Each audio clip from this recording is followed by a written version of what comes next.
Hello and welcome to The Conscious Capitalists, hosted by two of the co-founders of the Conscious Capitalism movement and co-authors of the Conscious Capitalism Field Guide from Harvard Business Press, Raj Sisodia and Timothy Henry. Each week, this podcast covers current events and business news and Raj and Timothy's latest thinking on what it takes to build a conscious business. For more information and notes from the show, go to www.theconsciouscapitalists.com. And now, Raj and Timothy. Hello, everyone, and welcome to episode number 32 of The Conscious Capitalists with myself, Timothy Henry, and my partner in making the world a better place through business, Raj Sisodia. Hi, Raj. Hey, Timothy. Good to see you back in London with a fresh haircut. Yes, London's opening up, and I've got my haircut, and I even went to a swimming pool this week, and feeling terribly liberated. Today we have a very special and interesting guest. We have Safwan Shah, and we're very lucky to have him with us. Not only is he a recent board member of Conscious Capitalism, but he's also the CEO and the founder of PayActiv, which is a public benefit company, a B Corp, for those of you that are tracking these things. And he founded a technology company called Infonox, which was bought by a company that's now known as Global Payments. He's an innovator with mission, purpose, and gets real results. And he's also the author of a recent book, About Time, that calls for businesses to basically embrace the mantle of saving the world. And it was published by Conscious Capitalism Press in 2019. So, Safwan, thank you so much for joining us. Well, thank you for having me here. Maybe begin a little bit with a description of PayActiv, because that's probably a pretty good place to begin. The business that you founded and that you really highlight in your book in terms of the raison d'etre for why that business exists. So maybe begin with a little bit about PayActiv, why you founded it, and what it does, so our audience has a baseline from where we're starting. In hindsight, because hindsight is different, I think I know the answer because it needed to be done.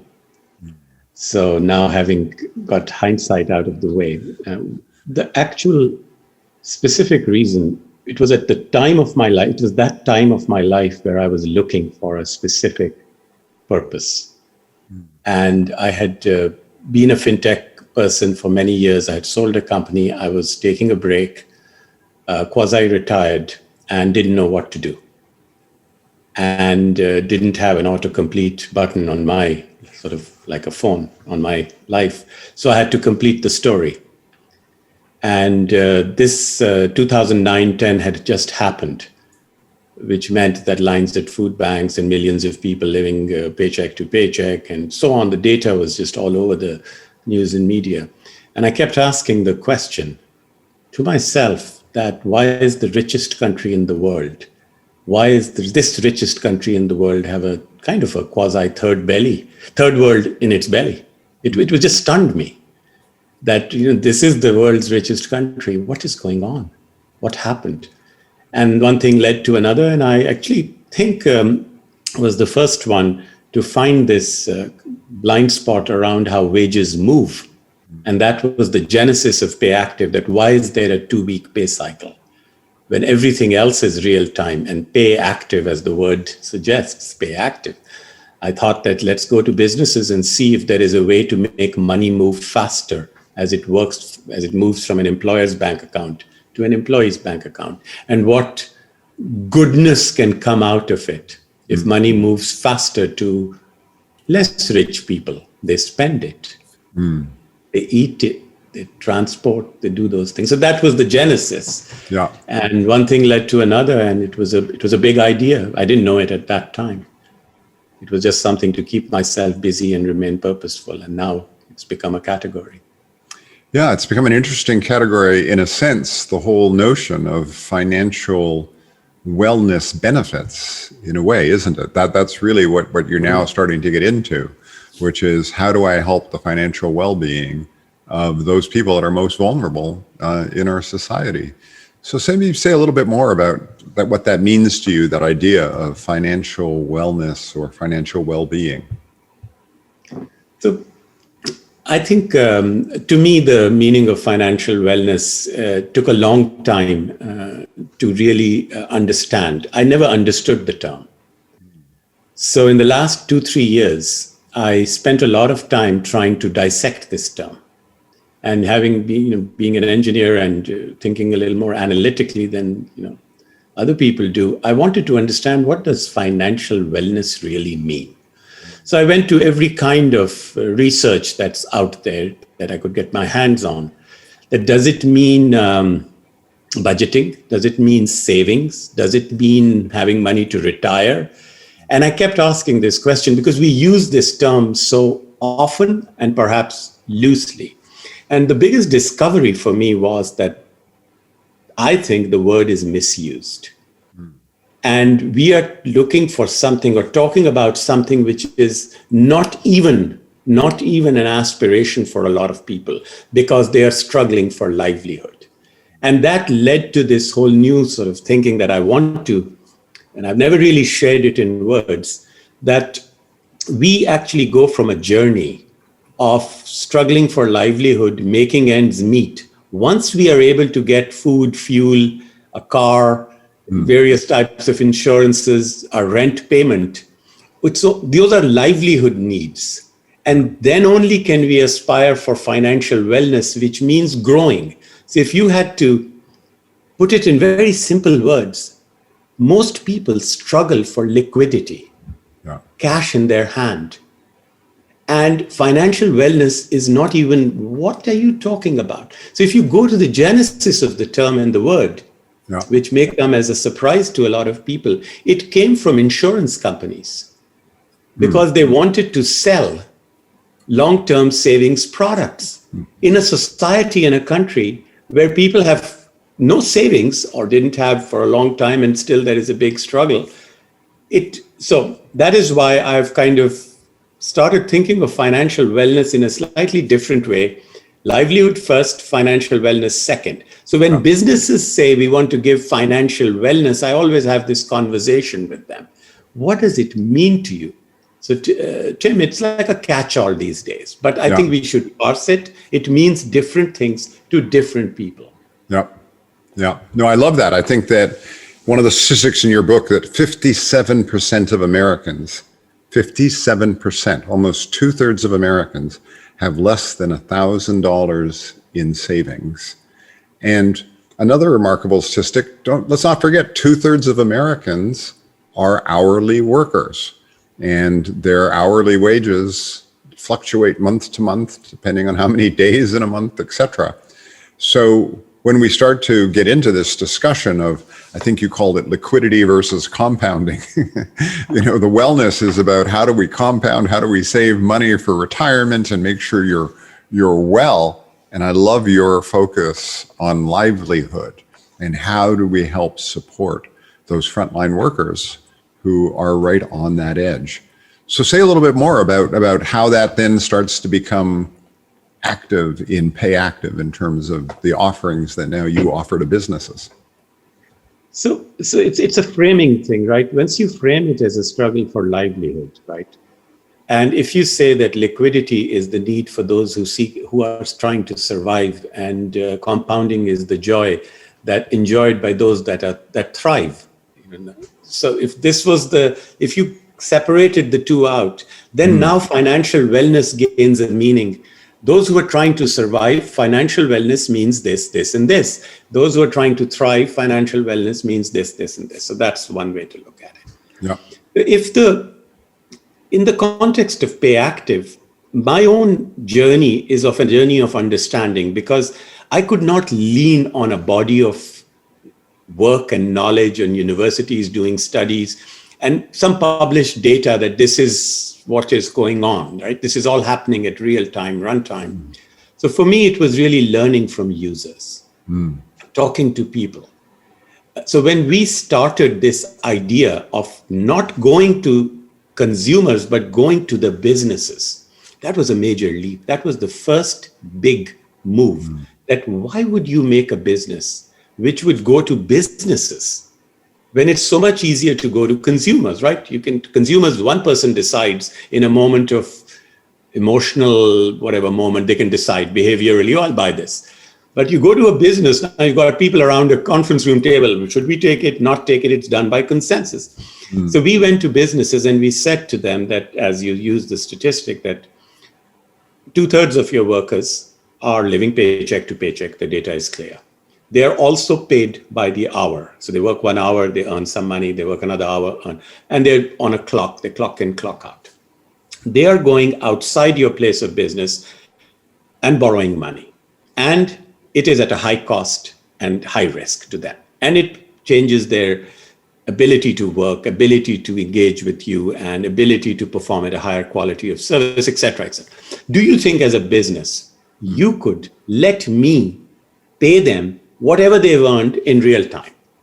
Businesses reacted to interesting idea, but yeah, no way. I mean, we're not going to put up the money to pay them any faster. We pay them every 2 weeks. And there was always this sort of getting paid is a privilege kind of a thing. And that usually annoyed the hell out of me because I always thought that the loan was given by the employee to the employer, not the other way around. Right. So, but there are amazing businesses in America, amazing businesses, amazing leaders. When you talk to them and when they understand, the first reaction that would come is, oh my goodness, this is a blind spot. I'd never thought about it. Are you telling me that I'm taking a loan from my employees? I said, yeah, it seems like it, right, structurally. So they said, okay, I'm giving you all my time and attendance data of all my employees. You read it with your software, technology, whatever. And whatever money they've earned at any point of time, you can give that to them, and I will reimburse you when I do payroll. So Tim, in a very simple way, we assumed the pay cycle. Yep. We got paid every 2 weeks, or do get paid every 2 weeks. If it's a bi-weekly pay cycle, the worker, the employee gets paid in real time, and there is no lending involved. We are a payments company. Beautiful. So this is how I could think that, I think this was the big thing, going to businesses and saying businesses should be partners in this. And the fact that businesses became partners in this, that to me is a tribute to businesses and leaders. Well, it also interrupts the ecosystem that you describe in the book of the predator lenders and the predators that are just on the edge of those people who are on the edge in charging fees and charging exorbitant interest rates for short-term loans, etc. And that there's this whole industry that's evolved based on the need these people have to access financial resources in the short term because they don't have a lot of backstops. And that creates enormous friction for them to get out of that cycle of sort of negativity. Don't have enough, live paycheck to paycheck, have to pay off the quote unquote predators that are charging these extra fees. And there's an opportunity for the business to intermediate and sort of say, hey, listen, we can help you. And I think that's just a brilliant, brilliant approach.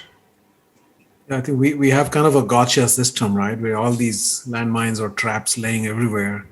And it's so easy to get ensnared in one or more of those traps, especially if you have no buffer zone. And very hard to get out of that. Once you're in, you're pretty much trapped, right? It's very, very hard. So this is such an incredible service. I remember, Safwan, when you spoke at our conference and you had people in tears on multiple occasions, and a couple of phrases that you used that really stuck with me. One was you were addressing a room full of CEOs and you told them you do not need to be borrowing from your poorest employees. And when you put it that way, it's like, oh my God, there's a kind of healthy shame in a way that can get awakened when somebody shines a light into a blind spot. And there's also a quote that you used from the Bible, from Deuteronomy, I think, if you could.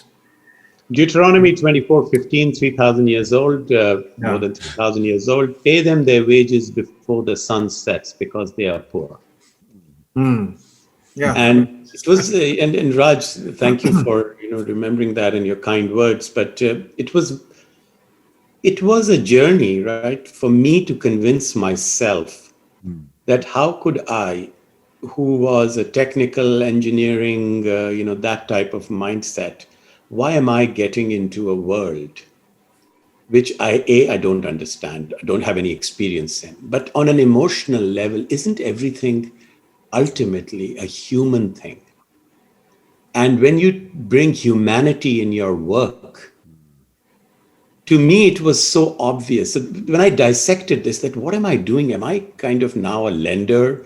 What have I got myself into? Because I'm trying to solve a problem, do good in life. And I had to build this whole, company, technology, etc. to do that. One of the things that came in is this a good thing? So I said, let's go to everything that I have been trained as the pillars of, body of knowledge. I went to science. And I went to math, I went to economics, I went to psychology, I went to history, warring history. How did the army of Alexander and Genghis Khan grow? Turns out most armies paid their soldiers after the war was won. These leaders decided to create an ecosystem where they could be well fed even before the war. So that was a big move.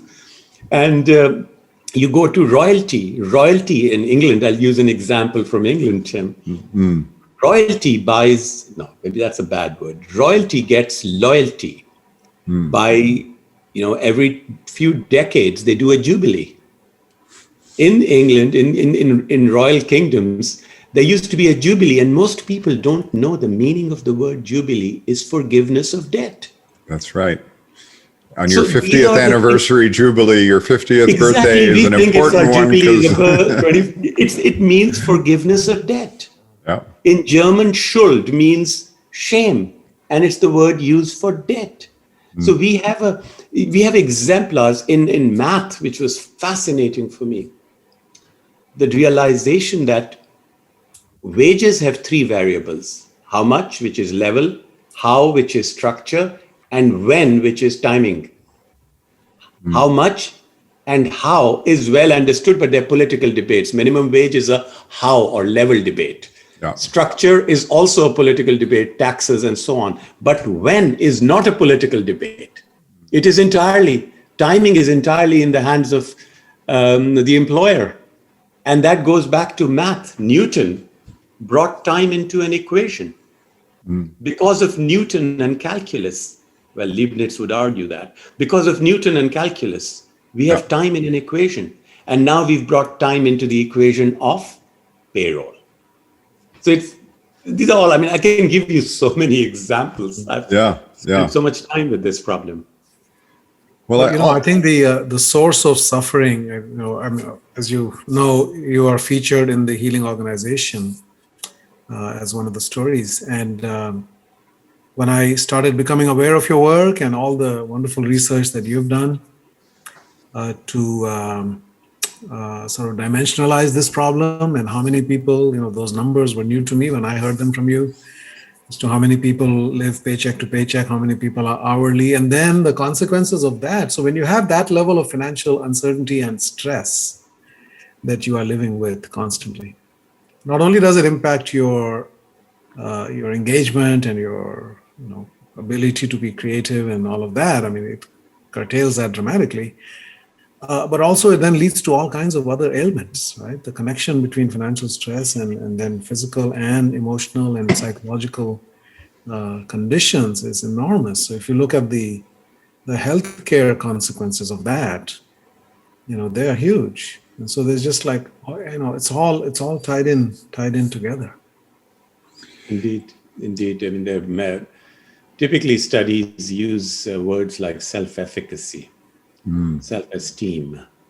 What happens to a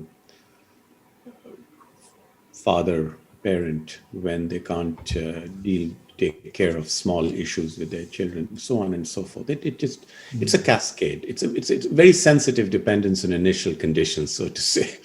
Yeah. And if you get into that spiral, it alters and changes your life in many ways. And there's a sense of shame, I think you talk about, and that people almost start to believe they deserve it. Like this is all they are worthy of, right? So it's like it affects their sense of self in a deep way as well. Yeah, Raj, you kind of brought me to thinking about some things. And when you started talking, you said suffering, and I don't know if you know that, but in one of your books or your conversations, you kind of said that, and I remember it distinctly because I remember it like a very vivid thing. You said suffering is something we cannot end, but what we can end is needless suffering. When you said that, to me, it was in a way, it's every purpose, like every relationship needs a reaffirmation. And, obsessive, compulsive people like myself who believe in something and work very hard to achieve it, we need that fuel sometimes.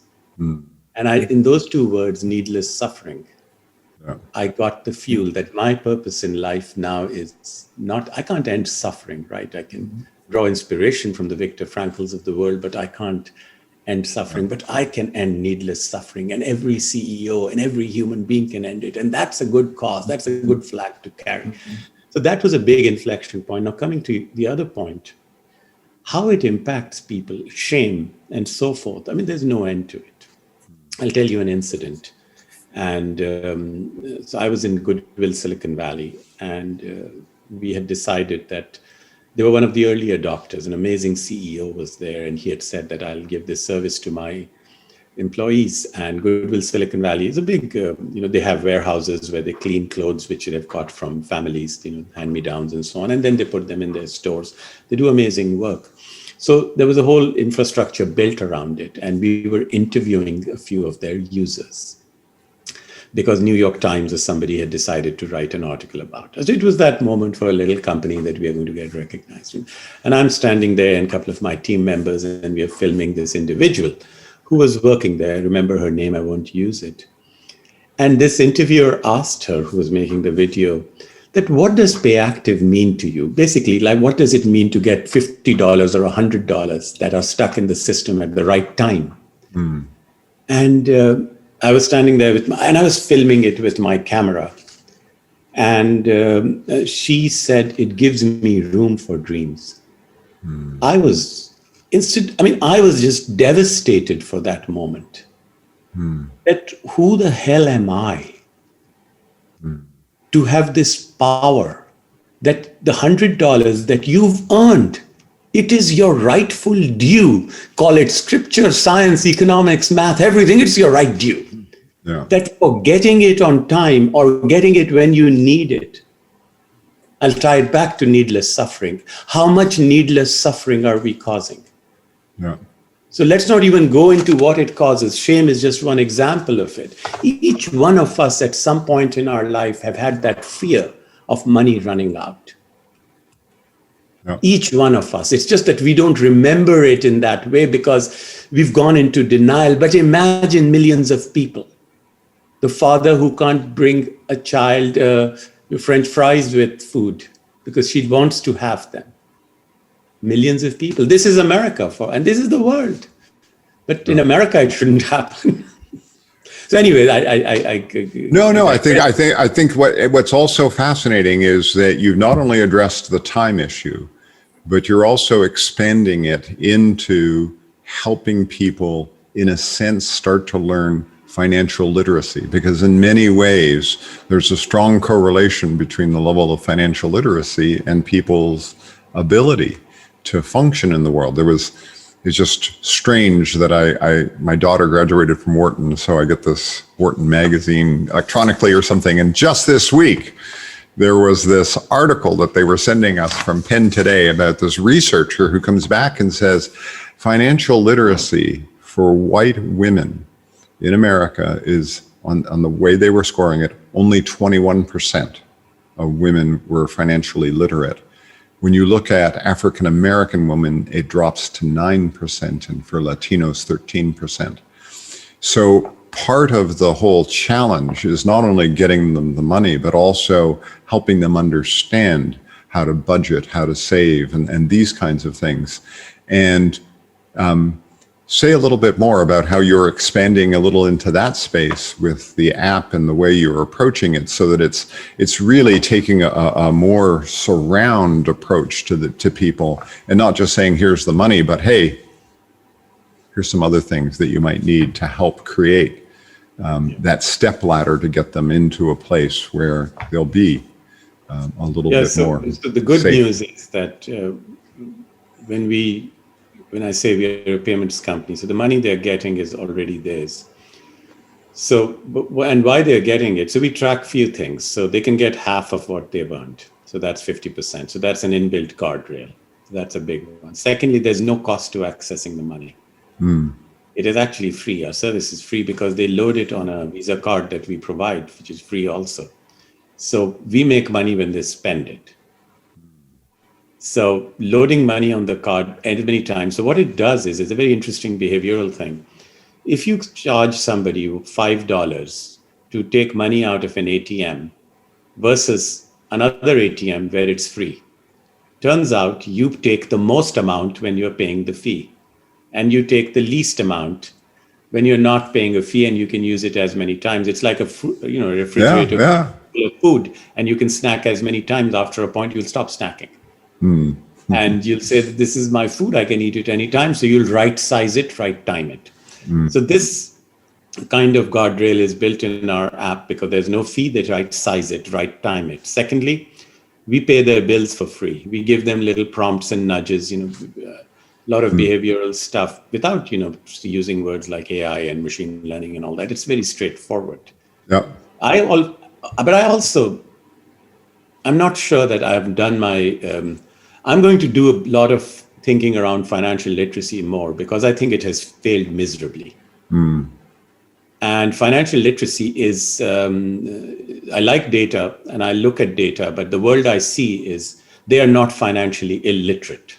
One other thing that I would, I'll give an opinion. I rarely give opinions. I shouldn't give opinions, but I'll give an opinion. Financial wellness and financial literacy are two words that need to be parsed and understood much better. They're being used, and the marketeers, they're being used in a variety of contexts in which many things don't apply. To say that a person who makes $12 an hour is financially illiterate speaks volumes of how we think about these things. There is no, in my world, there is no judging a human being. They are saving money. They are trying to make ends meet. Yes. As a society, we need to figure out how they can earn more money. Not tell that you, with the smallest orange, squeeze the same amount of juice that somebody can squeeze out of a big orange. I didn't use lemons for a reason, but oranges. They are making lemonade out of lemons. Yeah. And we sit here. If we want to really do something, then we need to also ask the question, where are the guardrails on credit cards? Ever thought about putting some guardrails? Would Visa allow it? I'm a payments guy, right? I can show you data that if I was buying gas, and if I used a credit card, I'll pay 25%, I would buy 25% more gas. Average ticket, let's say, would be $30. If I was using a debit card, I would use $24. If I was paying in cash, I would be doing $19. Why? When it's a credit card, we spend more, it's easier. Where are the guardrails?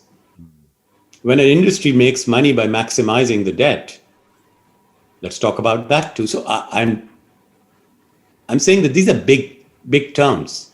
I'm not convinced by what has been offered because we have to change the system. We have to reimagine it. When it comes to half the working population. Not the one size doesn't fit all. Financial literacy also needs to be dissected. And Safwan, if I think about another aspect of this same issue where people are getting paid after they have done the work, if you look at small businesses and suppliers to most companies, they're typically getting paid 60, 90, 120 days after they have delivered their service or their goods, right? And they in turn have their own employees and they've got their own bills to pay. But I find the majority of large companies don't even think about that, and they take advantage of that. They get paid by the customer the minute they sell the product, like retailers, right? But then meanwhile, they've got another 90 days or whatever number of days to pay their suppliers. And it just feels to me that this ethos this framing of this question, especially in an era of cheap money where interest rates are so low that you're causing even more unnecessary suffering. I mean, it's never acceptable, but when the actual cost of doing the right thing is even lower than it historically has been, that just feels to me like another area, and it's probably outside It isn't. the market in which you're playing. I mean, it isn't, right? Let's get logical for a moment. Use pure, logic. And I use this sort of simple example in recently last year, I did a TED talk in an empty auditorium, actually, where I asked this question that if landlords are paid in advance, vendors are paid upon delivery or with terms, customers pay you instantly, why are workers made 2 weeks? We are made to wait 2 weeks. And take the example of Starbucks. If I walk into Starbucks or Apple store right now and say, hey, thank you very much, I'll pay you in 2 weeks for the computer. How would you like it? But that's how you're paid as an employee. So that, I did that actually. And the person laughed at me and says, go away. So if we look at these things, there are industries built on arbitrage around time. Okay, banking industry is one of them. Lending it's arbitrage around time. In this, I go back to a term that I used earlier, which is needless suffering. If you are made aware that your payment practices are leading to this consequence, you should do something about it. Just like we as a society elevated ourselves when we talked about sustainability. Large corporations, when they were made aware of the fact that their produce and their product led to, dumping and clogging of oceans and climate change, they said, oh my goodness, I want to get into sustainability. And they started changing their practices. Nike changed the way they manufactured the shoes, and so on and so on and so on. It is a question of elevating the dialogue and bringing that knowledge to corporations. When I brought this knowledge to CEOs, that do you ever wonder as you drive to your office, why are there more payday lenders on this street? Oh, I never thought of it. I'm the largest employer. Yes, payday lending is a function of payroll. Ah, got it. Wow, fix it. Now what Raj said, now we go to CEOs of companies and businesses and say to them, the downstream effect is this. They will do something immediately. But we don't do enough of that thinking. I think it is getting elevated. If there's a legacy that I would like, that legacy would be this thinking should take universities and everybody should think about it. Yeah. There are initial conditions and there's subsequent impact. Yeah. Connect the dots. Well, it then leads to the sort of a quasi-societal question in some ways for many businesses. I mean, at one level, it's the whole discussion around living wages. Like, should we be paying living wages? And if you're not paying living wages, back to the point of shame and what are you thinking? And then there's the other question of really good jobs. How are we creating good jobs where, for our frontline workers, they're getting the training, they're getting career paths that help them contribute more to the business and at the same time elevate themselves in terms of one of those variables, which is the size of the wage that they're getting to start with. And I'm curious, how do you internalize that within PayActiv? I mean, what are some of the practices that you put in place that help you, be an exemplar of that? I mean, we can never do enough. No one can do enough about it because it's so hard to know everything that people are going through. But for a role of a business, to me, is also to understand the situation. There should be situational awareness, so to say, about people that work within the business. But coming back to this point of living wage, so MIT does that study and the living wage comes out of it. I've been fascinated by this topic, and more so in America now, because we talk about it. So I have a couple of opinions on it. None pleasant. So the first opinion is the decision of how much a person should be paid is usually a function of living wages, how much they need to get paid in some ways, that for them to live a decent life. So I use the word livelihood for a reason. Because living wage is tied to livelihood. Now, in order to make your life, and to me, livelihood, I then studied the user base that we have, and I asked the question, what does livelihood mean to them? And I broke it down to 4 or 5 different things. Food, fuel, because we didn't invest in a transportation system in this country, that's a big cost. Food, fuel, auto. Biggest possession of most people is a car. And they use that for title loans as well as to get from place A to place B and so on. Food, fuel, auto, shelter. How much do you pay for rent? Insurances, which I find fascinating. There's a whole industry of insurances, all the way from large to small types of insurances. Various like car insurance, home insurance, renter insurance, everything. Insurance is that beautiful thing. Right after the purchase, there'll be a question. Do you want to buy the insurance on this too? I mean, I'm supposed to buy an insurance at Best Buy for everything, even for a USB drive.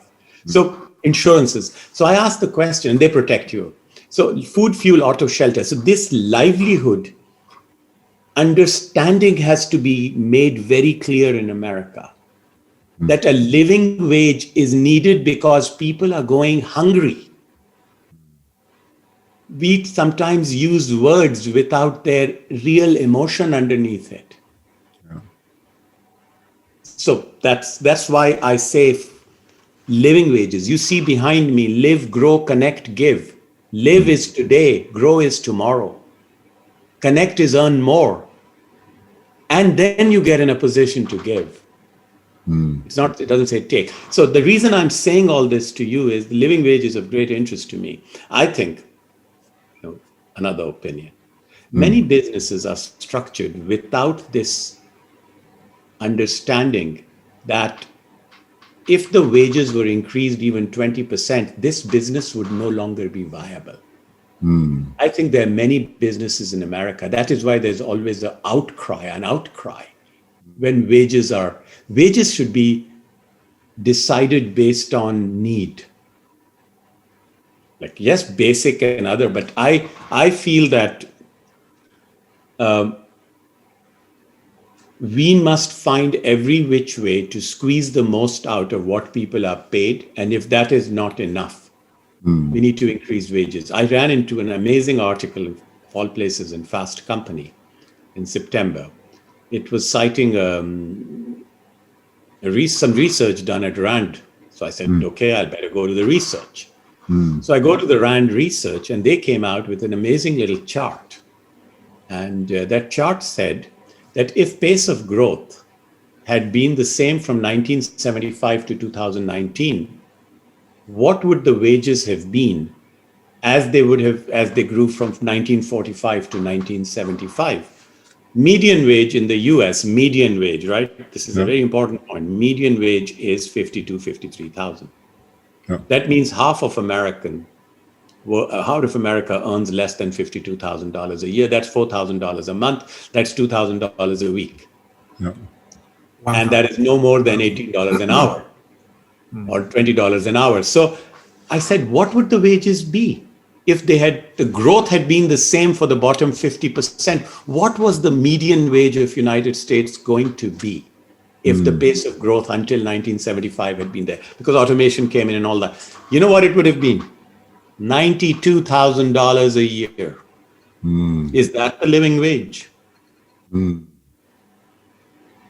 So some people would argue this is a great sort of reverse. The system, the rich have taken money from the poor. That some would argue it that way. Others would argue that we missed something. So this living wage debate, I think, needs to be parsed, dissected, and made into a real issue of food and fuel and auto. Well, it's interesting when you get into global companies. I have a global client in the retail business, and they've made us a commitment to a living wage. And now, for them, it's different between a minimum wage and a living wage. So they think they're already, changing the dialogue. But it's a really interesting question, like what is that, living wage or livelihood wage in Malaysia or Indonesia versus the US versus Germany versus Dubai. And so as a global level, to try to start to deal with this issue, many companies are having to start to at least probe and ask that question of like, well, if it can't be the same in every country, we've got to set some kind of standard for what it means. And then we've got to look at each country and sort of say, what is the livelihood level that's needed in these different geographies? And that creates a huge level of complexity for a global company that wants to try to do these things. Nonetheless, they're doing it, but it really created some deep thinking that had to go on around how they defined it. The question I think to ask is that what is the role of business? That is one of my goals as a business or as a business leader, to make the world better or not, and how much am I willing to make that a priority for me? So I think it goes to the heart of because what we have not been able to truly dissect, decipher, or understand, where do we stand on this debate on the role of the business in society? You and Raj in the conscious capitalism community said the roles of business is to build better communities.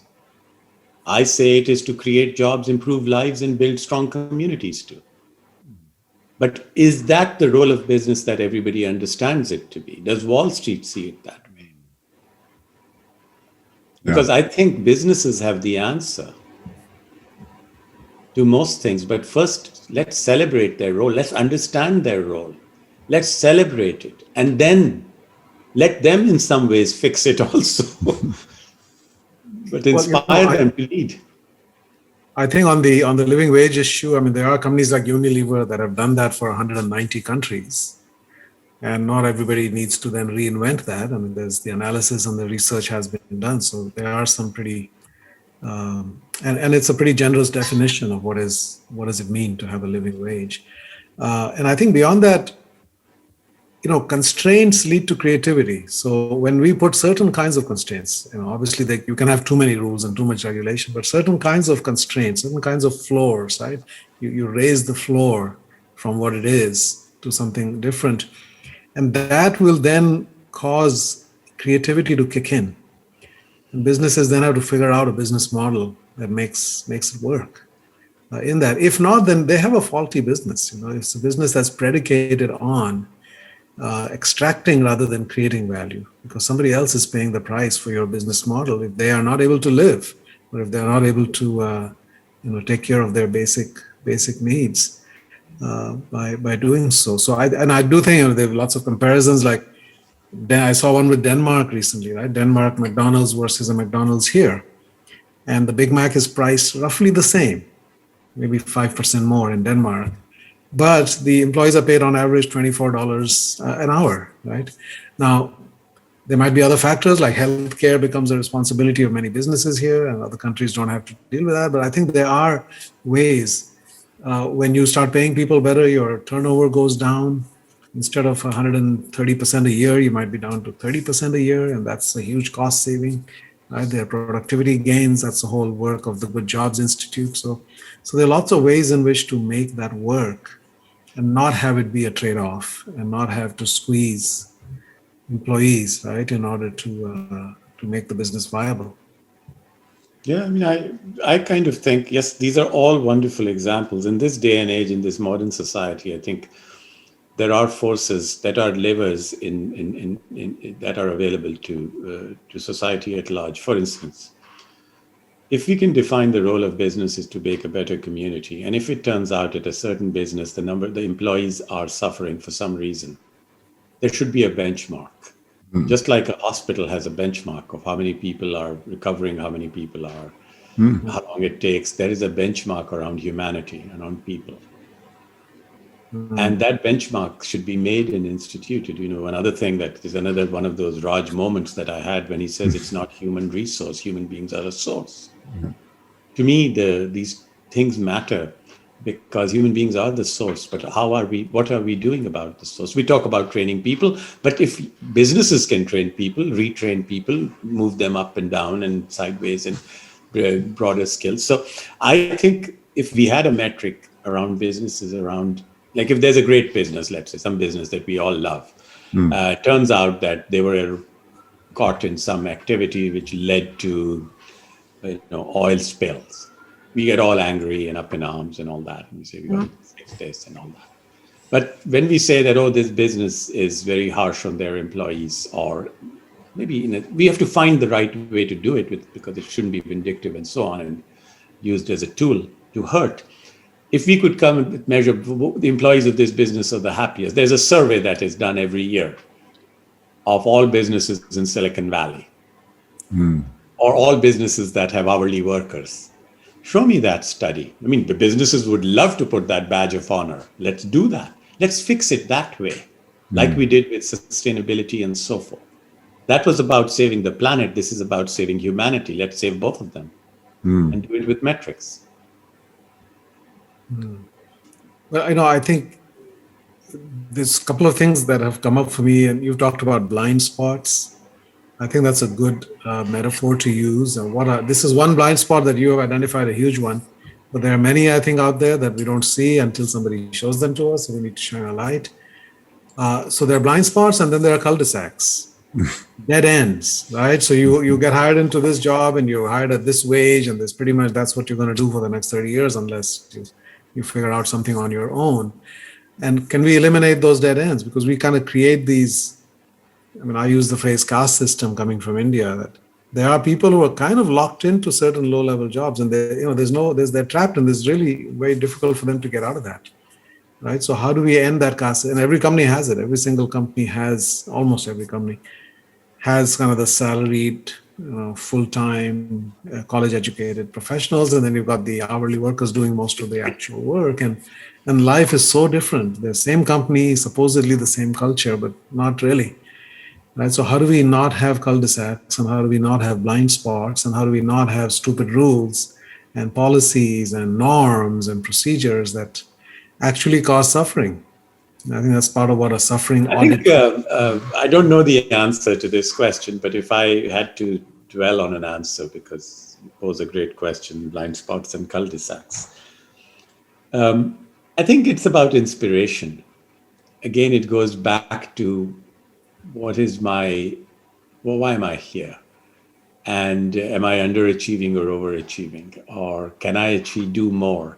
I think it comes from being inspired. When societies become vibrant and change, because somebody inspired them, whether it's at a family level or community level or country level or national level, a sports person. It's about inspiration, right? Millions of people play a certain sports because they love Michael Jordan or Tiger Woods or something like that. It's about inspiration, I think. I think it's about, we have to inspire people. Companies have to be places of inspiration. When, as a young person, all of us must have imagined I'd work in this company. My dream was to work for Imagineering. I got in a car after my PhD and I drove all the way to Silicon Valley. My dream was to work for for Imagineering, Disney. I wanted to be an Imagineer. Yeah. I didn't get in, but that was my dream. They inspired me.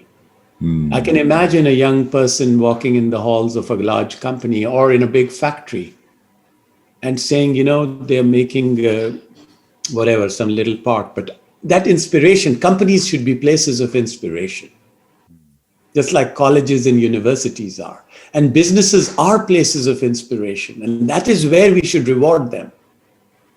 You see, I go back to businesses. I do not see there's any other solution in the world. It is businesses. They are the universities. Yeah. Well, Bob Chapman talks about that, right? That one of his awakenings was in a church where the pastor gave this wonderful sermon every Sunday, and the entire congregation was inspired and lifted up in 1 hour to be better human beings. And one of those Sundays, Bob heard that, and the thought came to him that, I've got people for 40 hours a week, and this preacher only has us for 1 hour. and yet he's able to uplift us. And what are we doing to inspire people? And from that day on, that became part of what they're trying to create, a workplace that actually lifts you up and inspires you. Because then human beings being the source, that there's no limit actually to our creativity and our ingenuity. We can do miraculous things, right? But we don't do that unless we're inspired. And I think part of that is a company that is doing good in the world, which is what you're doing. So all of your employees inherently have that higher purpose.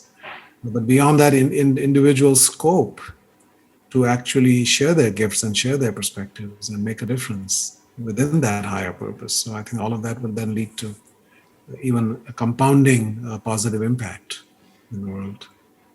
Well, it's fascinating. What we're sort of saying in essence is that, businesses need to be more human. That they have to be more places where our full humanity is, and we're there for humans and not there just for profit. Now, the organism has to behave like an organism. Exactly. Don't be an organization, be an organism. Yeah. And so I'm interested, Safwan, when you go around and talk to people, obviously Raj and I have been doing this for 12, 13 years as part of conscious capitalism, but you've got sort of fresh eyes in a way. And I'm curious, when you go out and talk to other CEOs and you have this conversation, what's their reaction to your point of, are you caring for your people? Are you inspiring your people? What do you see as the role of business? What do you hear as the pushback? What do you hear as the quote unquote counterpoint to that? There's usually never any objection. They agree. They generally agree. And they say that we lack tools. And I think that is why I feel there is a need for businesses which conscious capitalism is doing, creating exemplars and conversations that, so it's like what tools could be products like our company does, fair, not, trying to extract value, but giving value, which is commensurate to what they need and how it's priced. I think there is I have never seen pushback. I wouldn't be a company if there was pushback to an idea which was as alien as what we decided to do. Beautiful. I believe that businesses are interested for a variety of reasons, and I use this. Yeah. Sometimes I've used it, and sometimes it has caused. It's not a provocative comment, but I'll use it anyway. I believe that America is 5 million businesses and not 50 states. Businesses don't have egos. Businesses don't have borders. Businesses live and die on the altar of the needs of their users and their customer satisfaction. Businesses are the most honest representation of society. Businesses are punished for the slightest mistake that they make. The new world, social media, etc., has made it more so. Businesses have no religion, no border, no ego, technically. So now, having said that, they are levers that we could use much better. Empower them, measure them, judge them, rank them, all those things you can do. Make exemplars of business. And there are great businesses in this country, in this world. Unilever example, so many others, hundreds of years. Great businesses. Well, it raises a really interesting issue. I mean, this past weekend, you had 100 big business CEOs getting together on Zoom and saying voter rights are important, that a fundamental part of a democracy is ensuring as large a franchise as possible. And there's been some blowback on that, that's, Raj, you and I were talking earlier about the Wall Street Journal coming out this week and sort of saying, oh, this is big businesses. They don't care about capitalism. They're only in it for themselves. They only care about their employees and their customers. And I was like, yeah, they only care about their employees and their customers. What are they thinking? A great example, right? This is exactly what I'm saying. Do not worry about the blowback for now. Yeah. Just celebrate the fact that these 100 leaders came together on a cause. And what was it? It was a sensitive issue. Yes. Businesses have never spoken on sensitive issues because they've been scared to get the backlash. Yes. There is nothing to be worried about if there's blowback. Let's celebrate the fact that these 100 people came together. And next time there are 125, 150, and maybe the cause will be environment, cause would be people, cause would be wages. Can you imagine what any politician would be able to do if 2,000 business leaders said should be living wages, Tim? Yeah. Well, I love that because, there's this sort of subtext in America that somehow business is about business and not about politics. And so part of the discussion is, they're playing into one party's point of view, into one party's advantage, and be careful.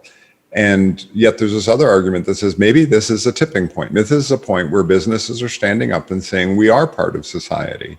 And if we're going to be credible with our people around diversity and inclusion programs, then we better damn well be sure that the political landscape is equally committed to diversity and inclusion of everybody in getting as many people to vote as possible, rather than being perceived as setting up barriers to that. So, I'm hopeful that this is actually a positive sign that we're at a tipping point where businesses are willing to edge out there a little bit and take a position on something that matters to their people and to their customers.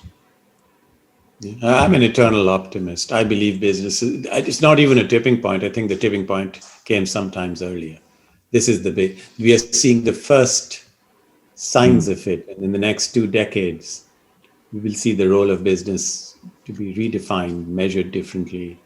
So, Safwan, we are always curious about what makes a conscious capitalist leader who they are, and the formative experiences. I know you're one of the world's greatest cricket fans. You and I could talk for hours about our memories about cricket.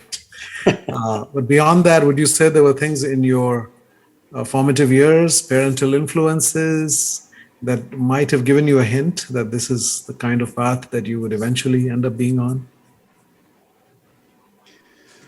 I come from a family of engineers. My father was an electrical engineer. My grandfather, my maternal side, was an electrical engineer. My uncles are engineers. So I thought I'd be an engineer. So it did not give me any indication. But if an engineer's job is to build, an engineer's job is to make the world better, then I was trained all my life to do this. Because I believe that I build. That's what I was trained to do for my formative years. And you have to build things. You have to do things better. And what I do today, I always see it that way. The second thing is, I think I always thought that our job is to leave the world better than we found it. And I just subscribed to it. And then the inspiring influences through my life. So I don't say there's anything specific, but I do what I've done all my life. And what about your mother's influence? Was there huge influence? Yeah. She grew up in England and was the daughter of a diplomat. So she spoke English in the English accent. And she moved to Pakistan, married my father, who was, for most people, he was half from the northern side of Pakistan, the border of Peshawar and Afghanistan, and the other, my mother's side, he was South Indian, southern tip of India. So he had this amazing, what I call the scholar warrior gene. So, on the one side, he taught in math, but with a sword in his hand. So there's a big influence. But my mother's influence was good and great because when she kind of thought about things or talked about things, she would talk about, Shakespeare and Jane Austen, and it was a great influence in terms of knowledge, seeking knowledge. And I didn't have a liberal arts background or education, but my mother was my liberal arts university. She opened me up to Byron and poetry and Shakespeare and made me think of a lot of things. And even that song, which is in a documentary, 16 Tons. Since she grew up in England, I actually think she was there at the 1953 coronation of the Queen. So that was a big influence, and I'm surprised you asked me, but yes, Raj, big influence. Well, I love that warrior scholar. I come from that Rajput community in India, which is the warrior caste, right? And of course, I'm an academic, so maybe that's something to aspire to. I totally agree. Philosopher kings and our warrior science scholars. I love it. So looking forward, what are some of the things that are on your radar as you look forward that are helping you get out of bed in the morning and getting you excited and pumped up as you look over the next 3 to 5 years? That's a great question. In the immediate future, let's say the 3 to 5 years, I think I have a very good idea. The last 5, 6, 7 years, as we've built this business around understanding the needs of the underserved workforce population, the whole PayActiv story, has created a lot of data for us about these, I think, stereotypes or misunderstandings, like the word financial wellness or financial literacy and so on. This data is giving us so many ideas of what we can do. And if I dare say, I believe we can make the world better. We finally know what are the things we need to do, how credit should be structured, how better services can be created, because we were trying to do one size fits all before that. And by going deep into it, it's like we finally got we did experiments in real time. 2,000 businesses use our service, and we've learned a lot of stuff. So how to save, how to spend smartly, how to grow your savings. These are the things. And I think that's what excites me. Wow, that's great. So you're seeing sort of a restructuring of a lot of our consumer financial offerings based on data of what really helps people. Yes, we finally have real data. It's a reimagination. That the first phase and wave of those companies will now start coming. Well, Safwan, thank you so much for an inspiring example and an inspiring discussion today. Really appreciate your time with us. Thank you very much. Thank you. And thank you, our listeners, for joining us this week. And whatever channel you're listening on, please don't hesitate to hit that subscription button. And if you liked what you heard here, to pass this on to your friends and colleagues who might also find it interesting. And of course, we always appreciate it if you go over to Apple Podcast and you want to give us a score or leave some comments for us. That's always extremely helpful to us. And you can also go to theconsciouscapitalists.com where you can leave a comment for Raj and I, and we will follow up on that. And finally, I want to thank our producer this week, Carla Villegas, who every week helps us make sure this gets out on time. Thank you, Carla. And Raj, if they want to know more about this wonderful organization called Conscious Capitalism, where can they go to hear more about that? Well, they can go to consciouscapitalism.org and learn about chapters and lots of online programming nowadays you can access from anywhere in the world. And of course, you can read about Safwan's story in the Healing Organization in addition to his own book, It's About Time. It's been really a pleasure to have you with us today, Safwan. Thank you. Thank you very much.